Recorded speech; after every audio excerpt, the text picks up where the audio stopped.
आज हम बात करने वाले हैं एक बहुत ही आम लेकिन खतरनाक बीमारी के बारे में। इसे हाइपरटेंशन बोलते हैं, जिसे उच्च रक्तचाप या हाई बीपी कहते हैं। अब हाइपरटेंशन को साइलेंट किलर बोला जाता है, इसलिए कहा जाता है क्योंकि बिना किसी लक्षण के शरीर को अंदर ही अंदर नुकसान पहुंचाता रहता है। दिल, किडनी, दिमाग तक को असर पहुंचा सकता है। कौन? हाइपरटेंशन। अब हाइपरटेंशन यानी क्या होता है? देखिए, तो हाइपरटेंशन जो होता है ये हमारे शरीर में जब खून इन्हें रक्त नलिकाओं की दीवारों पर दबाव डालता है, उसे हम इन्हें रक्तचाप यानी ब्लड प्रेशर कहा जाता है। अब जैसे सामान्य बीपी की बात करें 120/80 mmHg, और जब बीपी 140/90 mmHg या इससे ज़्यादा हो जाए तो इसे हाइपरटेंशन कहा जाता है। अब हाइपरटेंशन क्यों होता है? हाइपरटेंशन क्यों होता है देखिए, तो इसके मुख्य कारण में पहला आता है जैसे ज़्यादा नमक खाना, तनाव, मोटापा हो गया, फिर उसके बाद धूम्रपान हुआ, शराब, व्यायाम की कमी, परिवार में पहले से ही बीपी की समस्या यानी जेनेटिक्स भी हो सकता है। अब आगे देखिए लक्षण क्या होते हैं इसके बीपी के।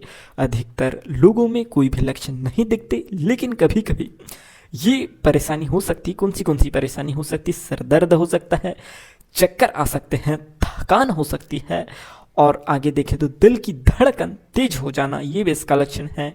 अगर हाइपरटेंशन को कंट्रोल में न यानी अगर कंट्रोल में न हो तो क्या हो सकता है? हाइपरटेंशन लंबे समय तक हाई बीपी रहने पर खतरा बढ़ जाता है। किसका?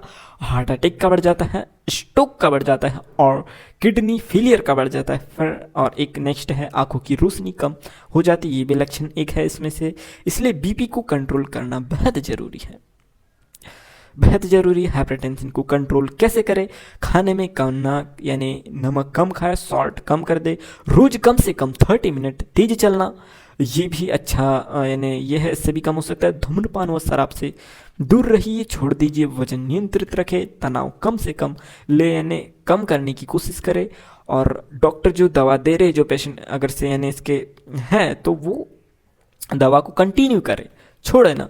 हाइपरटेंशन कोई छोटी बीमारी नहीं है, लेकिन सही लाइफस्टाइल और नियमित दवा से आसानी से कंट्रोल किया जा सकता है। हाइपरटेंशन को अपना बीपी समय समय पर चेक करते रहे और स्वस्थ जीवन शैली अपनाएं। धन्यवाद दोस्तों, ऐसी ही हेल्थ वीडियो के लिए चैनल को जरूर सब्सक्राइब करें। फिर मिलते हैं।